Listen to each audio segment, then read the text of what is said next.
Paramashivoham Om Nityananda Paramashivoham Om Nityananda Paramashivoham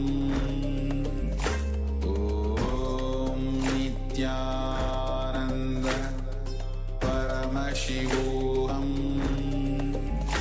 Om Nityananda Paramashivoham Om Nityananda Paramashivoham Om Nityananda Paramashivoham Om Nityananda Paramashivoham Om Nityananda Paramashivoham Om Nityananda Paramashivoham Om Nityananda Paramashivoham Om Nityananda Paramashivoham Om Nityananda Paramashivoham Om Nityananda Paramashivoham. Yes, you can now relax. And now let us take a second measurement of the object, of the weight of the object. So whichever method used to weigh the object, then let us use that same method once again, and let us know whether it is heavier, if it is lighter, or the same weight. So just take a moment and take that second measurement of the object, and let us know in the chat box how you went.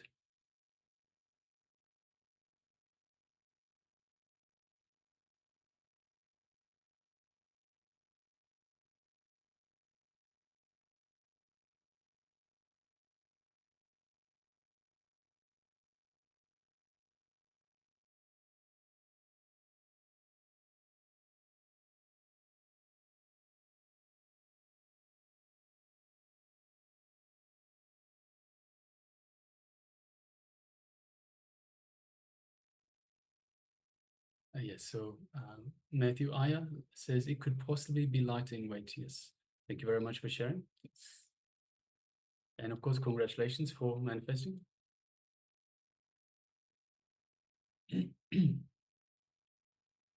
And requesting other participants as well, those who have taken part and manifested, even there's no change in the weight, you can share that as well. That's how, especially for new participants, this is how it starts. When you start manifesting, the more and more you manifest, you'll be able to manifest this power. You'll be able to decrease the weight.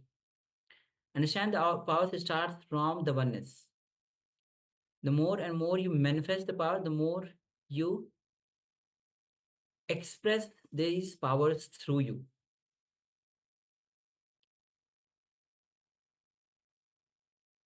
And of course, every successful power manifestation should be celebrated. So please make sure that you do celebrate, even if there's the slightest change, the slightest effect that you had affected on your object. Then please make sure you celebrate it, because everything is as a present from the divine. It is as part of your connection, your feeling of that oneness connection with Paramashiva himself.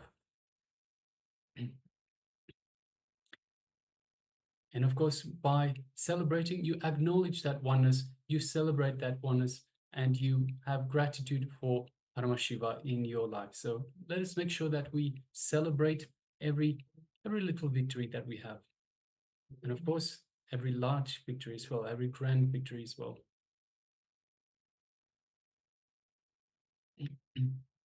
So requesting also Ma Ning, if you could please share how you went. How did you go for this power manifestation? Also Klaus Aya and Ma Ananda Maha Apurna, if you could please also share your experience, how you went in this power manifestation, your results. So we are not measuring one person versus another. So this is all about you. This is your time with Paramashiva. This is your space of oneness, your feeling connection to Swamiji and to Paramashiva himself. We are here to serve you. We are here to help you along.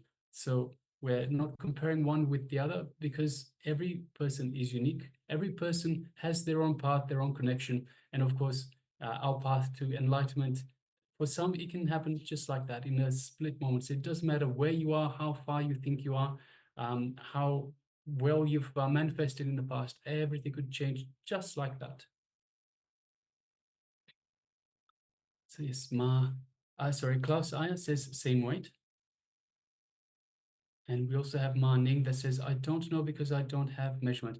That's okay, Ma. So if you've just felt the weight of the objects initially, you can just use the same method, just gauge to see, does it feel heavier? Does it feel lighter?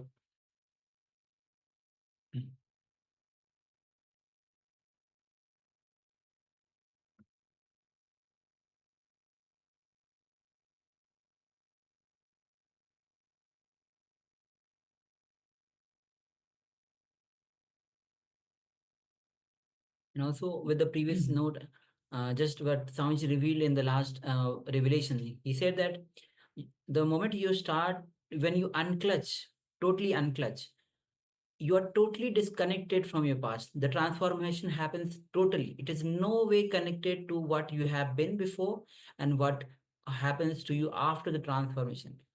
It's totally disconnected and total transformation happens. Yes, just waiting on Ma Ananda Maha Apurna as well.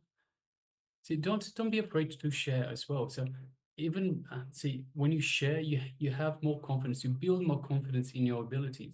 Even if, let's say, whether you were successful or unsuccessful in the power manifestations, if you share, you have more trust, more confidence in your abilities. So please do share. Don't be afraid, and don't have any reservations. Don't have any judgments either. So don't be judgmental, judging yourself. Don't say, hey, I haven't manifested, I'm not doing well enough. It is very important. Swamiji says this very often. It is not you who's manifesting, it is Swamiji that is manifesting through you. It is through this feeling connection to Swamiji that the power manifests. Swamiji is our connection to Paramashiva himself. These are the powers of Paramashiva that he gives every one of us, because we are just small. We are the microcosm in the macrocosm. We are small holograms of the grand cosmos. So everything that is happening in the cosmos, we can too. All we have to do is get out of the way. So not involve our mind, not involve our patterns, our incompletions, our impossibilities. See, society has taught us how to live inside this box of limitations. We need to break out of these limitations. We need to understand there are no limitations. We are Paramashiva. Everything is possible. Ma Anand Maha Apurna shares, during the manifestation, I actually had a rise in temperature and some part of my body vibrated. Yes. Awesome. Very good. Thank you for sharing. So the energy is definitely moving in you. Yes. And also when the powers manifest, it expresses in various ways as increase in the body temperature as well. And as Maharaj mentioned that the moment you start manifesting the power, you break the limitation, you break the bondage that you have right now. And when you go on manifesting the power again and again, you break the bondage again and again. And so this is your chance to grow oneness with Paramashiva. Again, the more you manifest power, the more oneness grows in you, ultimately having that ultimate super conscious breakthrough. Yes.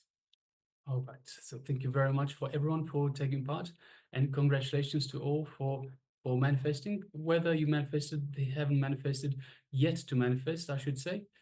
We will all manifest. We just need to keep manifesting, keep practicing this manifestation, coming to that space of oneness with Paramashiva. So yes. All right. So with this, we'll be moving on to the next session, which is going to be on intensity. Previously, we had the session on transcend your desire. Now, next we'll be moving on to intensity. Swamiji says very beautifully that intensity is even bigger or larger than enlightenment. When you are intense, everything, every action that you do, every action or anything that you do, you live fully. It doesn't leave any unfulfillment in you. You live anything that you do with intensity. You live it fully. It completely leaves your system after you have done that. So it doesn't remains as a residue in your system. Does not create any karma. So the moment you live intensely again and again, you are in the space of that higher consciousness. So it says intensity is the key to enlightenment. So let's enter into this revelation by Swamiji. And if you want to have the powerful cognitions to be noted down, take a pen and paper, be ready as the revelation Swamiji is giving. You can have it noted down for yourself, the powerful clicks, the powerful understanding that you receive. So please come to the space of listening.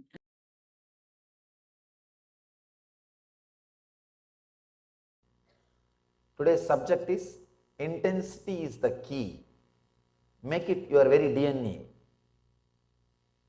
The only difference between you and Patanjali, you and Buddha, you and Krishna, you and Shiva is whatever they do, they are intense. The difference is not in lifestyle. Please understand. The difference is not in lifestyle. Krishna ate just like you all. Krishna was singing just like you all. He was dancing just like you all. Bhagavatam may not record, but surely you would have done 1, 2, 3. Just like you all. Then what is the difference between you and Krishna? People ask, then what is the difference between me and Krishna? Intensity. He was total. He was intense. Whatever he was doing, he is complete. Whatever he is doing. So Patanjali is trying to teach intensity. I can say just this one sutra is enough. Decide from today, whatever you do, you will be intense. It means whatever you do, you will be inside your body. Many times people come and tell me, no Swamiji, I don't have time for meditation. What it means? And as if people who are meditating, they don't have any other work or not. It is just arrogance. In a way, I tell them, say that you don't feel meditation is that important. Then I can understand. Don't say you don't have time. What for? We say we don't have time for meditation because making money. Because in this country, time is money. I have seen people, many times, people jump, people escape, they don't meditate, they don't do what they enjoy, they don't do some voluntary service, they don't do some spiritual work, they don't do anything and make money and accumulate. They compromise with their values, with their relationship, with their health, with their meditation, with whatever they believe. They compromised everything, made money. Now suddenly recession, that also disappeared. Where everything went, nobody knows. Tuck, the numbers gone, disappeared.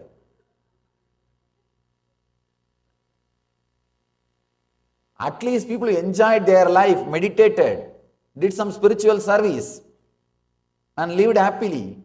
At least they have the satisfaction that they lived their life.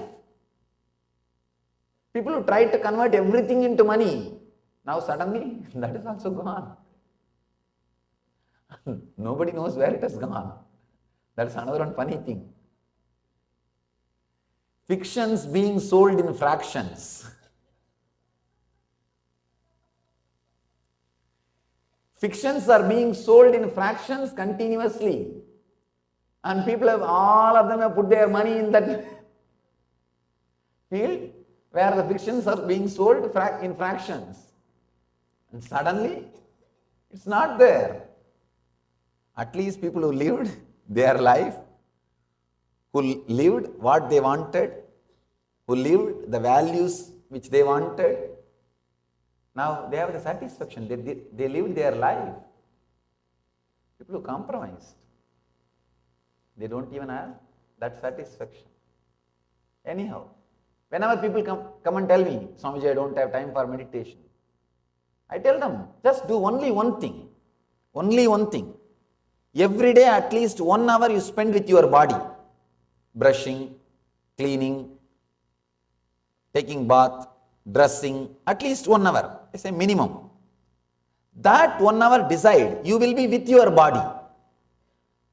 When you are brushing, just be with your teeth.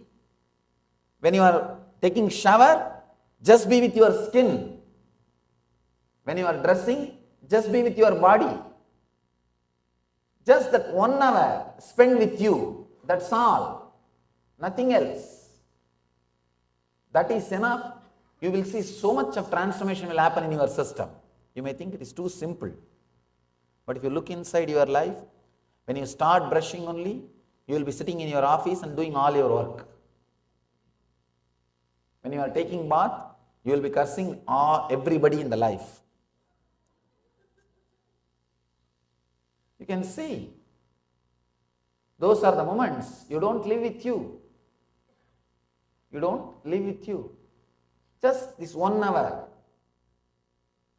That is what Patanjali means when he says intensity is the key. Just be intense in whatever you are doing. Suddenly, so much of transformation will happen. Living intensely, it's what I call living enlightenment. If you are sitting in the chair, feel very clearly, you are sitting. The chair is holding your weight, but you don't relax on the chair. Even now you can see, constantly you are holding yourself. Even though physically chair is holding your weight, you think you are holding yourself. You do not relax, even on the chair. You do not relax. You are not at ease with what is happening. Be intense with whatever is happening. When you are intense with whatever is happening, all your postures are yoga. Please understand. If you are intensely sitting, that sitting is a posture, asana. If you are intensely standing, the standing is asana. Whatever you do with intensity is asana. Asana is not adding movements to your life. It is adding life to your movements. When I was young, I learnt yoga from a great yogi, Yogi Yogananda Puri. Very great yogi. He used to teach me yoga in the temple, in the Arunachaleshwara temple, my native place. It's the largest Shiva temple. 25-acre granite construction. 25-acre built-up area in granite. Still, in India, there are thousands of cities. The temple will be the center of the city. And that will be the largest structure of the city.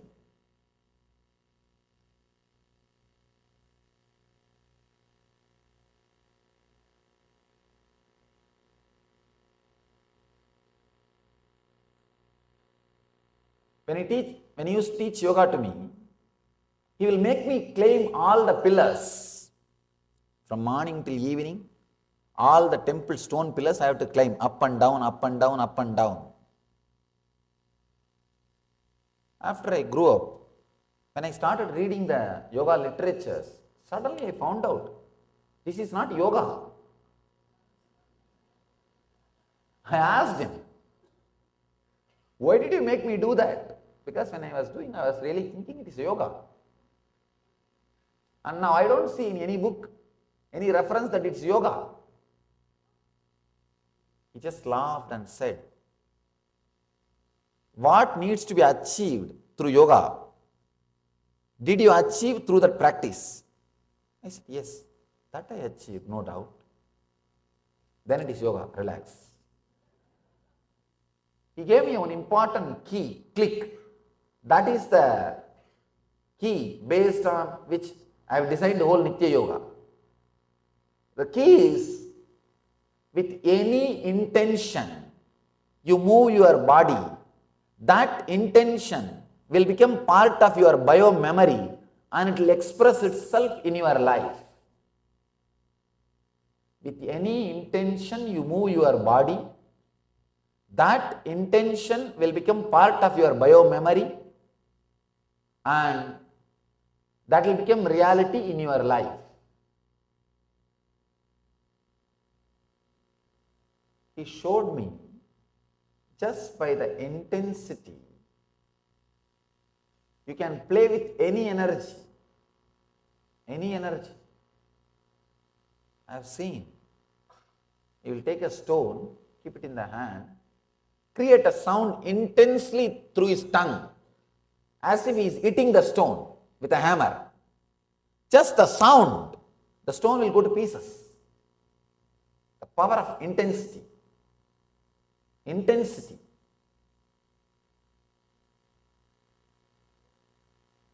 He will create a sound as if he is throwing a stone. The fruits will fall from the tree. Intensity. With any intention, if you move your body, that intention will get recorded in your system and will become reality in your life. So be very clear. When you are working, running your life, if you have the intention, it is going to bring only suffering and disturbance and dissatisfaction. You will be attracting that in your life.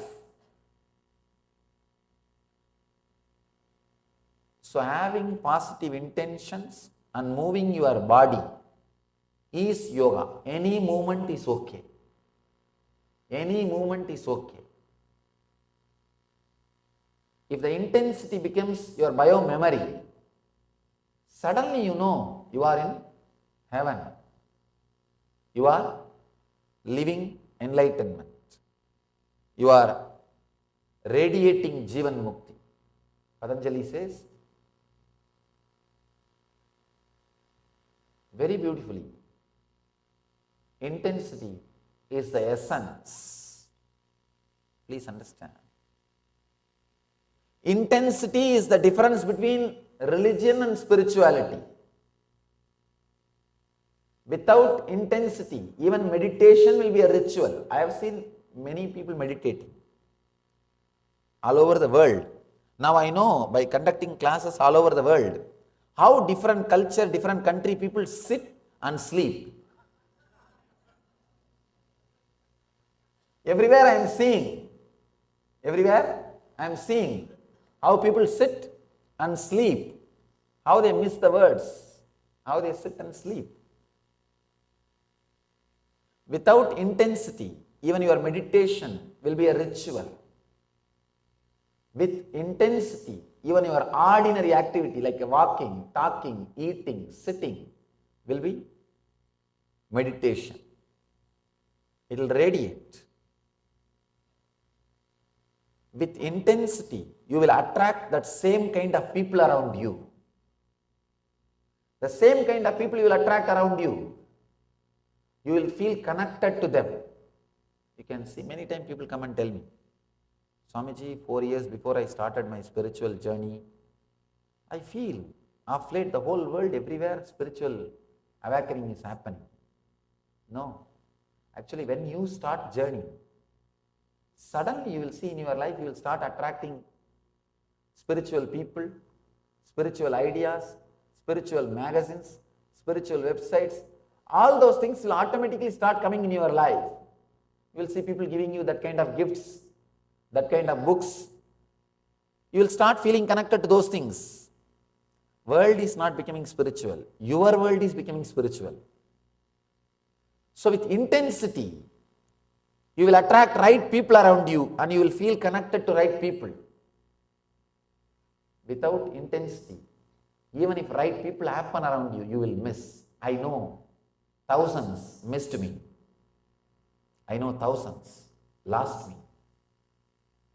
Without intensity, even if I happen in your life, I'll just become memory. I'll only be vacation happened in your life, not life itself. With intensity, even if you have not had me physically in your life, you will be living with me. You will be living with me.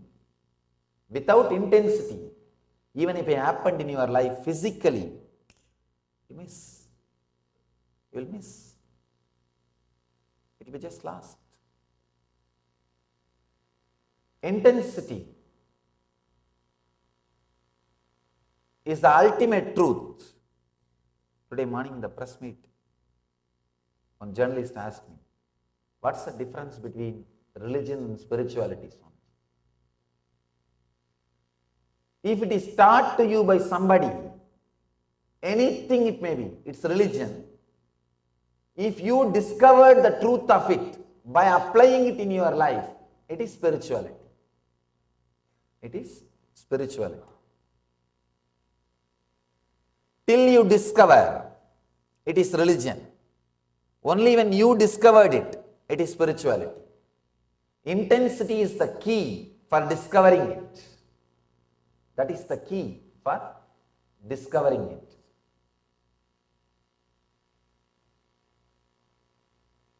Let's enter into the sutra, Patanjali's sutra. The 20th sutra, the sutra which I was commenting in the last discourse. I want to continue. And then today's sutra, I'll expound. Shraddha Virya Smriti Samadhi Prajna Purvaka Itaresham.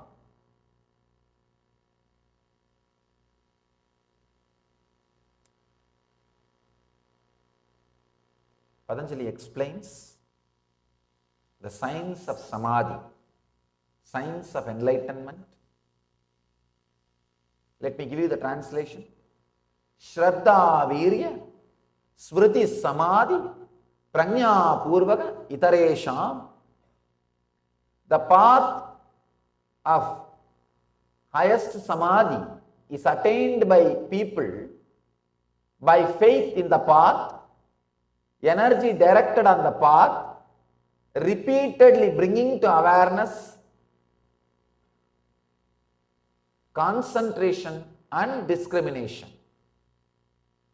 In the last discourse, I have spoken on Shraddha and Virya, means the faith in the path, energy directed on the path. Now, I will speak on the other three things, 5 quality: Shraddha, Virya, Smriti, Samadhi, Prajna.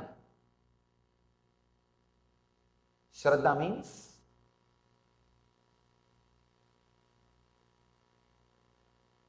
faith, feeling connected to the spiritual ideas. Second, Virya means intensity, energy directed on the path. Third, Smriti, bringing your awareness again and again back to the spiritual path. The third idea, Smriti. This is what I wanted you to understand first. Please understand. Bringing the truth again and again back to your life. Bringing the remembrance again and again back to your life.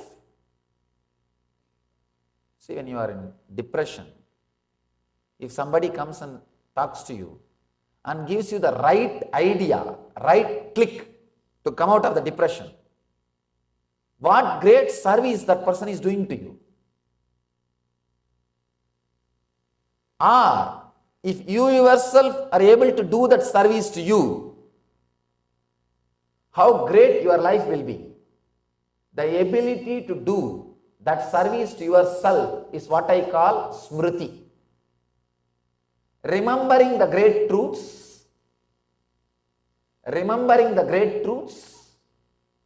in the life again and again, and elevating yourself to live the intense spiritual life, to experience the truth, is what I call smriti. See, in our life, at some time, all of us experience some strong truths as a click, as an experience. Suddenly, some truths will click with you. Either when you are fighting with your spouse, or fighting with your boss, or sitting depressed, or some time in your life when you lose money, or when you are some parts of your life, these great truths will click. You will have those great truths as experience. The big problem is you don't remember the same truths with that same clarity if the same problem comes back again. That is where the problem starts. If you can bring those same truths back to your being, when those same problems come again, you will be living enlightenment. I always tell people, every day spend at least half an hour with some spiritual literature. People ask me, why? What is it going to do something? I have read all these books already. No, relax. You might have read. That does not mean you remember. Read, reread. Assimilate these ideas again and again. You will see. Whenever you go through a low mood, you remember these great ideas, you will start living them. Smriti means remembering your true self again and again. I can say, remembering to unclutch again and again is what Patanjali calls smriti. Whatever may be the complication, remember to unclutch. Remember to unclutch. Remember to unclutch. Maybe after 2-3 days, you will forget. You will be caught and you will be suffering. Suddenly remember, no, let me unclutch. Whenever you remember, come back. Come back to the center. Come back to the peace. Unclutch. You will see. The constant remembrance is so powerful, so strong. That is the ultimate technique. All the rituals, spiritual literature, temples, everything is created. Everything is created just for this one idea, smriti, remembrance. All over the world, so much of wealth is invested in spiritual books, in spiritual infrastructures, so many spiritual things. Just one reason. You need to be reminded. You need to remember. That's all. You need to remember the truth. That's all. Nothing else. I am building temples all over the world. Just today morning, one journalist asked me, Swamiji, all over the world you are building temples, organizations, ashrams, monasteries. Why? I told one word. Just to remind people about these great truths. That's all. Nothing else. Soon, in few days, in San Jose, you may have a temple. It's just for reminding you the truth. Reminding you the truth. Smriti. When temples don't remind you the spiritual truths, they are not useful. When books don't remind the spiritual truths to you, they are not useful. When your life don't remind the spiritual truths to you, it is not worth living. Remembering the spiritual truths again and again and again is the essence. Please understand, Patanjali says, just by remembering, you can fall into samadhi. He is not giving this as a morality or inspiration. No. He says this is a science of samadhi. Ramakrishna says, the moment I see some villager from Chaitanya's village, I fall into samadhi. Just remembering that person, his village is Chaitanya's place, and the village remains Chaitanya, and Chaitanya remains Krishna, Krishna remains the enlightened consciousness, and he is already in samadhi.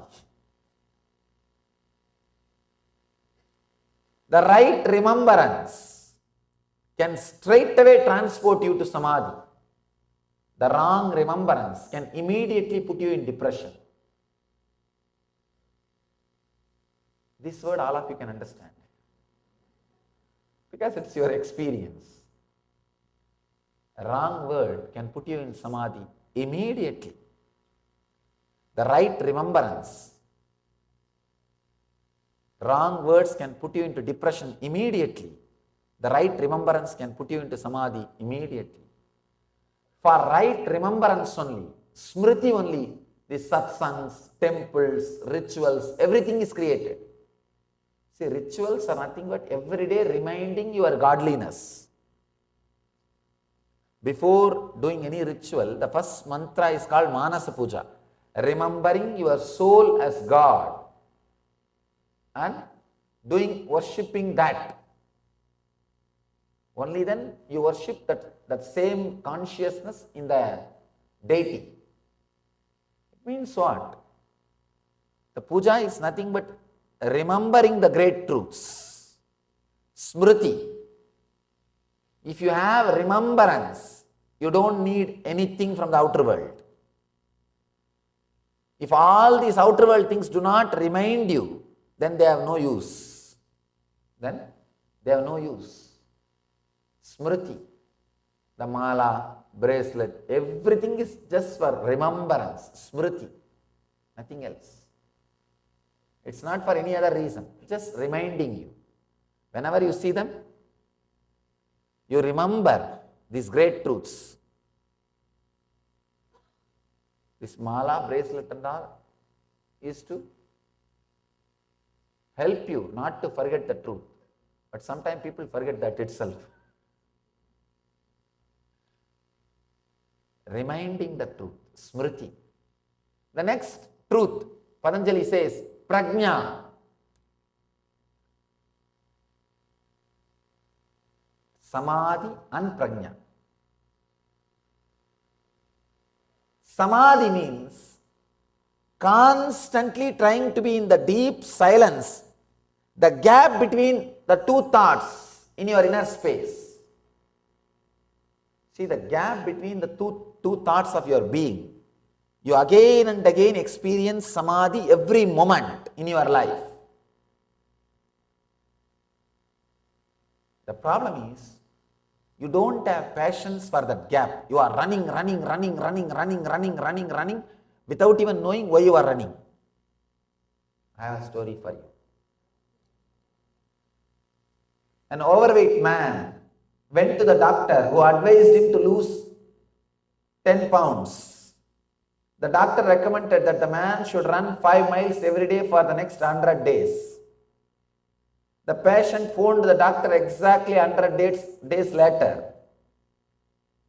Doctor asked, "Have you lost the weight?" Patient said, "I have, but I am not at all happy with the situation." Doctor asked, "Why?" This guy says, "Because I am 500 miles away from home." The fool is running, running, running, not turning back. Sometimes you are also just running, running, running, running, running, not looking in the gap, not coming back. If you are continuously running, you might have achieved 500-mile goal, but you will not be in home. Same way, if you are continuously running behind your mind, you may achieve what you want in the outer world, but you will not be in the home. You will be far away from the home. So come back to the gap. Coming back to the gap is what Patanjali calls samadhi. Make time. Make time to come back to the gap.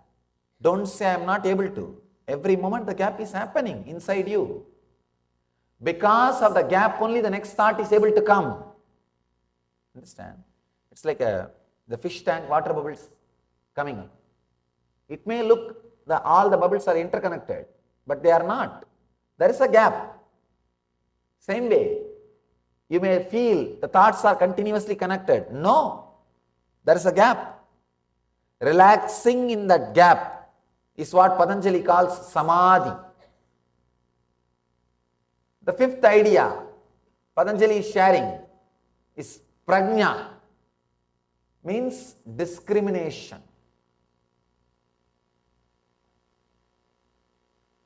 I can say the pure consciousness which awakens discrimination. That's what is prajna. Because discrimination word is too poor word for prajna. It's too poor word for prajna. The big problem is the Sanskrit can never be translated as it is. I have to use many words only to give you the concept which is expressed through that sutra.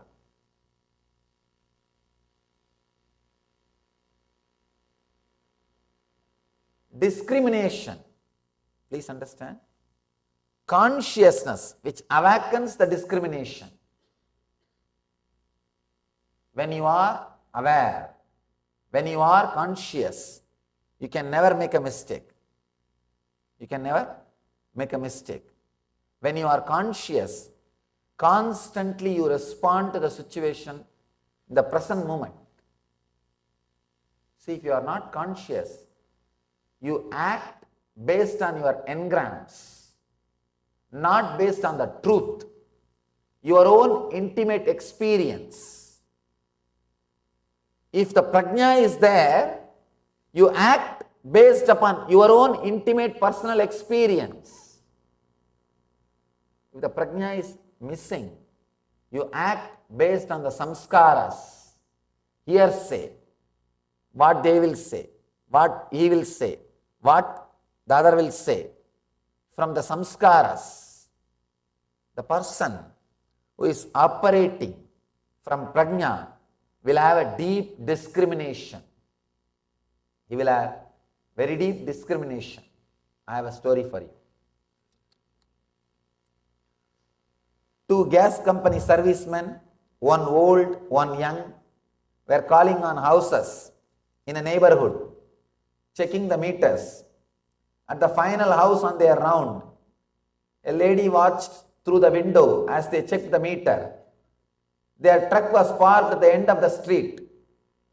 Suddenly these two guys thought of having a small game. They decided between them to prove their fitness. Who will reach the truck first? The older man challenged the youngster to a race. As they ran to the truck, they were surprised to find the woman from the last house huffing and puffing right behind them. What is wrong? They asked that lady. She gasped and said, when I saw two gasmen running as hard as you can, I figured I would better run too. Sometime you are also running behind gasmen, not knowing why they are running. When the prajna is not there, you run based on samskaras, fear, not based on the real experience.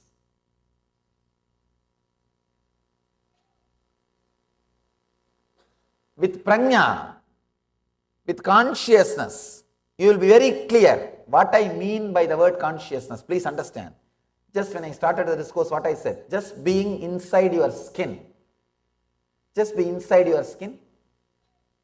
Deal the persons, situations, places, everything directly. Everything straight.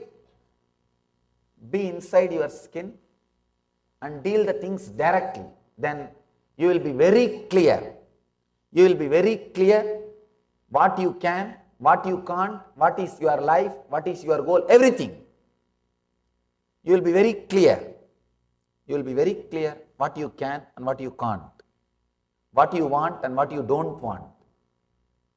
There won't be any confusion. There won't be any confusion. You will be just straight. I have a story for you. A woman went with her husband for his routine medical checkup. But afterwards, the doctor took her to one side and said, I am afraid I have some bad news. Unless you adhere to strict routine, your husband will die. Every morning, you must give him good, healthy breakfast. You must cook him a nutritional meal at night. Furthermore, you must not burden him with household chores. And you must keep the house spotless and germ-free. I know it places a great deal of work on your shoulders, but it really is the only way to keep him alive. On their way home, the husband asked his wife what the doctor had said to her. Oh, she replied, he said, you are going to die.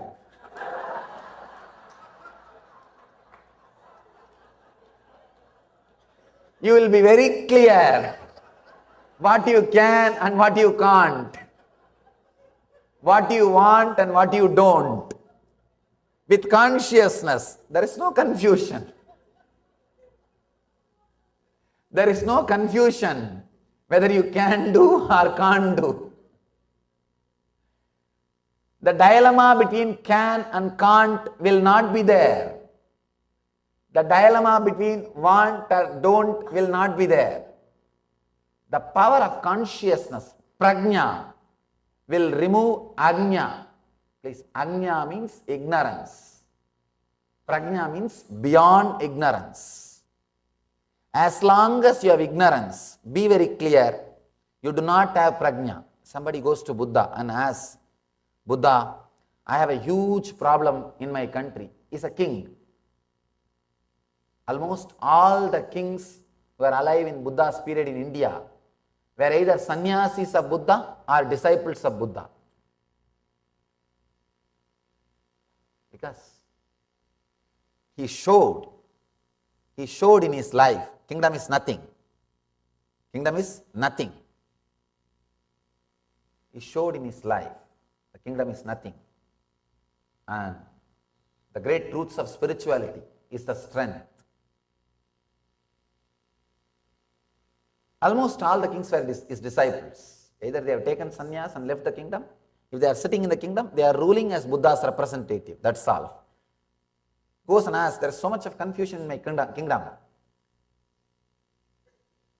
Please give me some advice. How can I sort it out? Buddha says, sit and bring your awareness to your breathing. He says, if I am sitting like this, they will not only take away the kingdom, they will kill me and everything will disappear. Buddha says, just listen to what I am saying. And beautifully, the king expresses, he says, when I listened, I sat with myself consciously. Suddenly I could see the root of the problems. When you see the root of the problems, you have solution. Please understand, when you see the root of the problem, you have solution.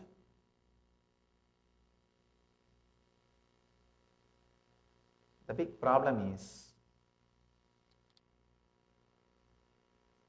sometimes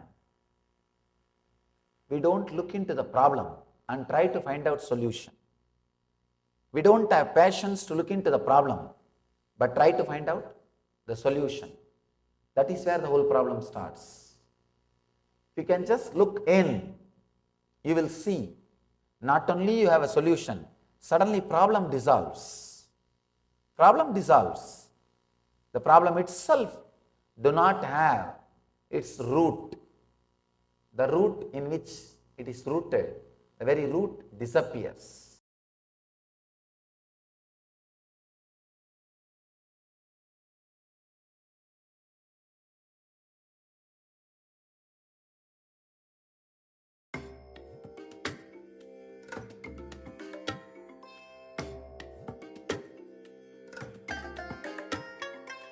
I bless you all. Let you all open all your three eyes and manifest the powers of Shiva. Om Nityananda Paramashivoham. Om Nityananda Paramashivoham. Om Nityananda Paramashivoham.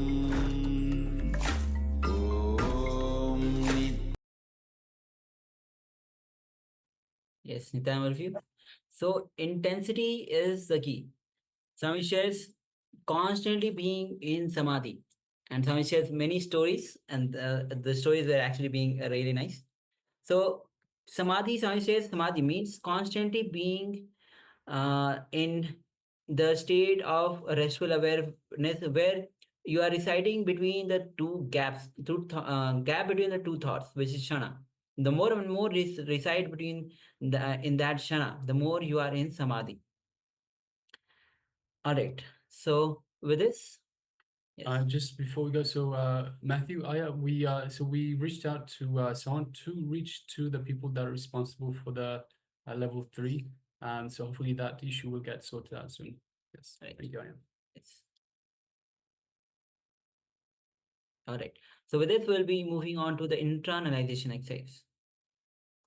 Yes, internalization exercise on intensity is the key. So the only difference, Swamiji says, the only difference between you and Patanjali, between you and Buddha, between you and Krishna, you and Shiva, is whatever they do, they are intense. The difference is not in the lifestyle. It is just they do everything with intensity.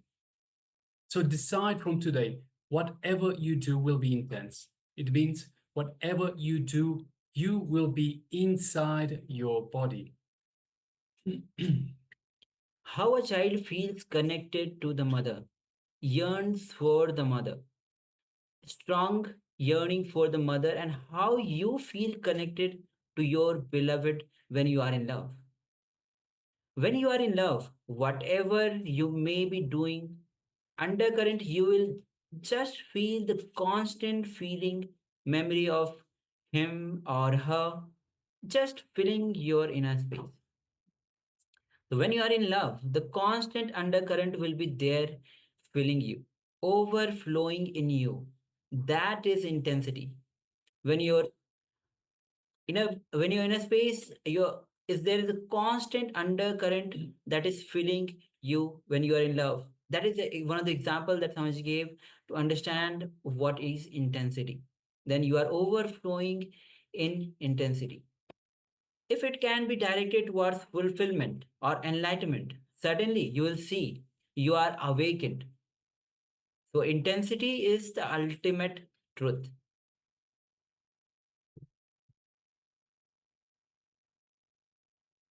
Yes, so moving beyond these senses into Shiva consciousness. So this technique is called the Shanmukhi Mudra. So we're going to practice the technique now. It is called the Shanmukhi Mudra. As it will be difficult to maintain this posture for a long time, you may sit on the ground and support your hands on the chair. Yes, you will possibly require to support your hands. So it will involve holding your hands on your face, covering your sensory Sense organs. Yes. sense organs. Yes, thank you. Your eyes, your mouth, your nose, and so forth. So you may sit on the ground, support your hands on a chair to maintain comfort. You can put a chair in front of you, and you can turn it towards you, just to support your hands. By supporting your hands on a chair, you will avoid arm and shoulder ache. So with all meditation, as with this meditation, the Shanmukhi Mudra, sit comfortably in cross-legged on the floor. You can sit with cross-legged on the floor, on a chair, if you're not able to sit on the floor, with the head, neck, spine, and straight line. When you are in Shanmukhi Mudra, energy flow to the outside world through the 7 openings of the face. The 7 openings are the 2 ears, the 2 eyes, the 2 nostrils, and mouth. So these are the energy flow to the outside world through the 7 openings of the face. So when you are in Shanmukhi Mudra, this is blocked. The moment it is blocked, the energy is turned inward. Your hands are very powerful. The energy centers in the hands are so powerful that it can stop the energy flow, turn it into concentrated beam of energy, and direct it towards the Angya chakra, the 3rd eye. Yes, so here are the instructions. First of all, if you wear spectacles, please remove them and place your fingers as follows. So first step, if you are wearing spectacles, please remove the spectacles and please place your fingers as follows. So the thumbs will be pressing down on the short of your earlobes. So where you have your earlobes, just pressing down on the short of your earlobes. Press it down until you hear a humming sound. Next, the index fingers lightly on both eyes. So this is why we remove the spectacles, just lightly on both eyes. With the middle fingers on the bridge of the nose. So just on the bridge of the nose, just lightly. With the ring fingers underneath the nostrils, just there, like that. And the little fingers will be on the lips. So once again, the thumbs pressing down, blocking the ears. So just on the earlobes, just until you hear a humming sound. The index fingers will be lightly on both eyes, so don't press too hard, just enough to keep your eyes closed and to keep your eyes from moving as well. The middle fingers will be on the bridge of the nose, just there, just where the bony structure ends and it starts to move into the more flexible bone. Then you have the ring finger, which is just underneath the nostrils, and the little fingers on the lips, closing the lips. So this way we're closing the ears, we're closing the eyes, we're closing the nose from up top and from bottom. And we are, so at the moment we're just holding, we're not actually closing just yet, and with the little fingers on the lips themselves. So for the next 21 minutes, we request you to follow the following steps. So with the middle fingers that are on the bridge of your nose, just close the nose partially. So just reduce the prana flow. So just move them down a little bit. So from the bridge of the nose, from the end of the bony structure, just move them down slightly, just enough to reduce the prana flow, not enough to close altogether. So don't press too hard, like so. So just enough to reduce the flow of prana, while keeping all of these other, so the thumbs pressing down on the short of the earlobes, the fingers, the index fingers on the eyes, the middle fingers on the bridge of the nose, just moving down, reducing the prana flow, the ring fingers underneath the nostrils, not blocking the nostrils fully, just lightly underneath the nostrils, and with the little fingers on the lips, closing the lips. So first step, close the nose partially, reducing the prana flow. When your mind settles down by itself, the prana flow will simply reduce. And just be in this Shanmukhi Mudra and inhale and exhale as slowly and as deeply as possible. Keep your mouth shut tightly and visualize that both your eyeballs have become stones and they will not move. So when they don't move, then your thoughts will not be generated either.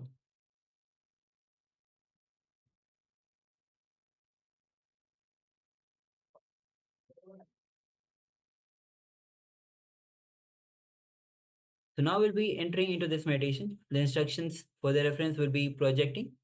Let's be in the Shanmukhi Mudra, and for 20 minutes, 21 minutes, let's close our 5 senses in the Shanmukhi Mudra. Let's begin. Paramashivoham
Now, intensify your awareness.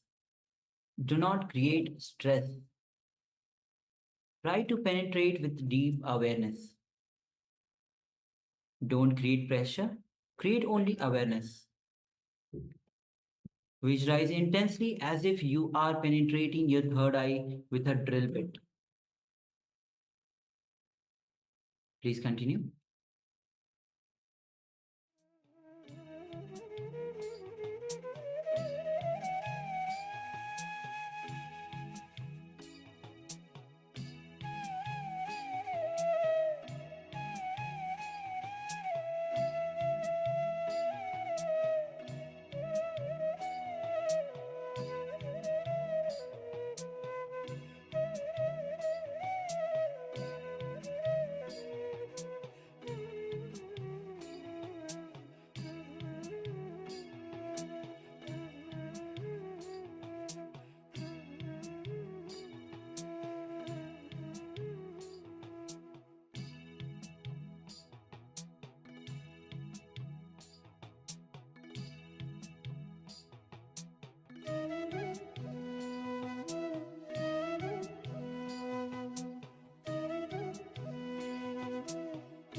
Now slowly, very slowly, you can open your eyes. And it is important to make yourself comfortable by supporting yourself properly to be in Shanmukhi Mudra. You will see tremendous energy created in your third eye to awaken intuition. When you are comfortable, you will see that you are entering into deeper energies and or higher consciousness. So it's a very powerful technique to bring intensity into you. You can slowly relax.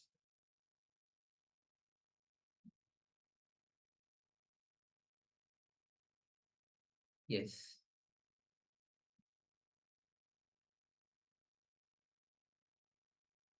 All right, so now, while still in this meditative space, let us move on to the next segment in our program today, which is once again the power manifestation segment. And today we are looking at the power of Mahima, the power of reducing the weight, decreasing the weight of objects.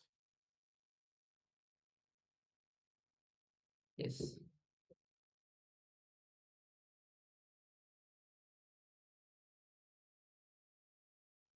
So we'll once again be looking at decreasing the weight of any object that is made of metal. So if you have any objects that that are made of metal, you can pick anything from your household: pots, spoons, pans, anything not too big, but manageable in size. So requesting participants, please gather some form of a metal object if you can. If you don't have a metal object, then just any object will do.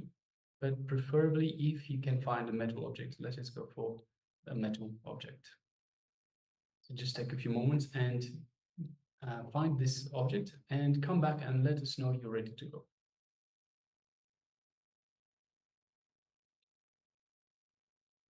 Yes. And once you have the metal object, you can also give thumbs up so that we can start with the next steps. Yes. Thank you, Claudia. All right. Matthew, I also shares that. Yes. It's great. Thank you. Thank you, Ayan. And also, Joan Han, you can also switch on your camera and let us know if you have the metal object with you.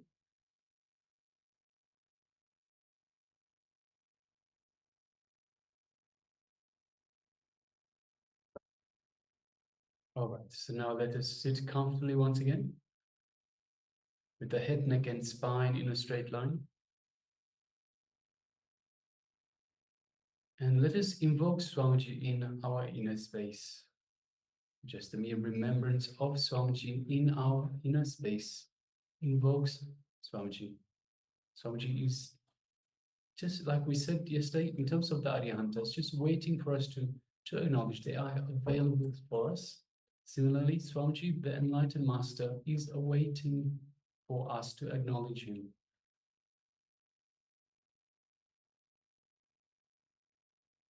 And simply by remembering Swamiji, we invoke him in our inner space. And now let us take a moment and feel the love, the compassion, and the infinite grace that Swamiji is radiating throughout our entire inner space. And feel it overflowing to the rest of your body, to your entire body, every finger, every toe, nose, eyes, ears, every little part of your body, every part, every one of the trillions of cells, feeling this love, compassion, feeling this superconscious energy that Swamiji is radiating as it flows through our entire body. And just take a moment and feel the space of oneness with Swamiji. Just feel the space of oneness, the feeling connection to Swamiji, Supreme Pontiff of Hinduism, living incarnation and embodiment of Paramashivoham himself. Just feel that space of oneness.